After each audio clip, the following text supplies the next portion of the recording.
Bueno, para crear nuestra homotesia se explicarán varios pasos a seguir y se responderán las preguntas que estarán más adelante en el video.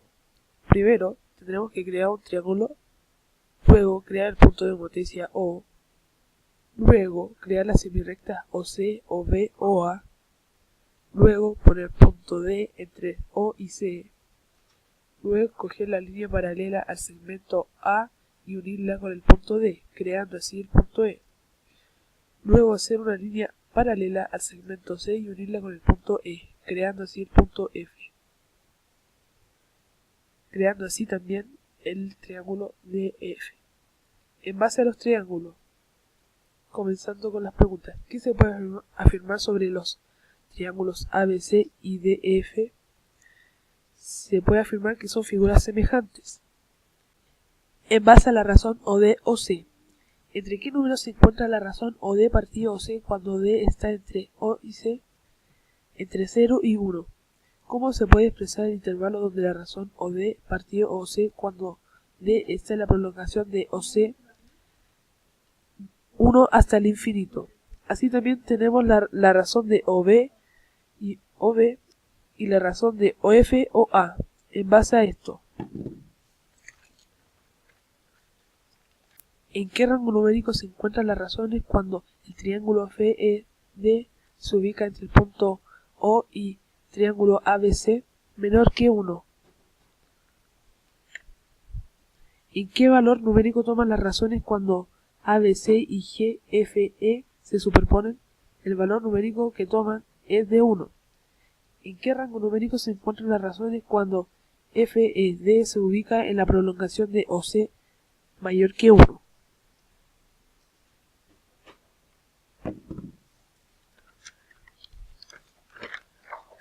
¿Qué se puede afirmar sobre el triángulo ABC y el triángulo FED cuando las razones definidas toman mayor que 1?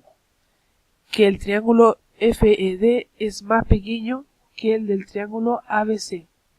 ¿Qué se puede afirmar sobre el triángulo ABC y el triángulo GFE cuando las razones definidas toman el igual 1?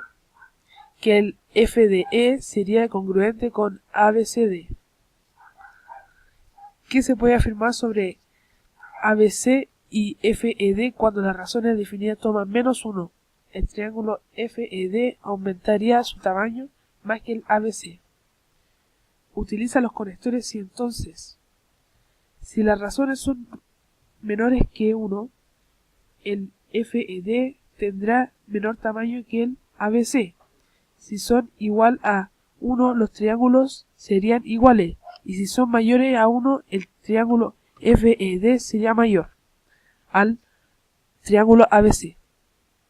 ¿Qué se puede afirmar sobre el triángulo ODF y el triángulo OCA? Justifica que son semejantes ya que comparten todos los ángulos iguales. ¿Y qué se puede afirmar sobre el triángulo ODE y el triángulo OCB? Sería lo mismo. ¿Qué se puede afirmar sobre el triángulo EF y el triángulo ODA? También sería lo mismo. Bueno, para comenzar, nosotros tenemos ya dibujada la figura con las rectas OA, OB y OC, unidas a su centro de homotesia, utilizando el factor de escala inicial de 2, agregando otras más como 1, 0,5, menos 0,5, menos 1, menos 1,5 y menos 2, creando así más figuras alineadas de distinto tamaño. Bueno, visualizando las cascadas de semejanza nos haremos una pregunta, del cual nos dice, ¿qué se puede señalar acerca de la semejanza de triángulos? Bueno, de que sus ángulos interiores sean respectivamente iguales en comparación a otros. También sus lados también serán proporcionales, además podremos aumentar su distancia, pero nunca cambiarán la forma entre sí si es que llegamos a desplazar. Luego, ¿qué sucederá si movemos el centro de homotesia ubicando sobre el vértice B? Haremos este paso. Ubicamos el mouse en el punto de homotesia ubicándolo hacia el B y lo centraremos.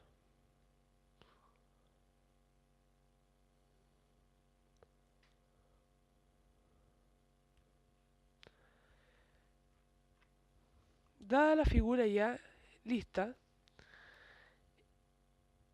rotada, trasladada, hará que las figuras se alineen y apunten con cada uno de sus vértices hacia el centro de homotesia.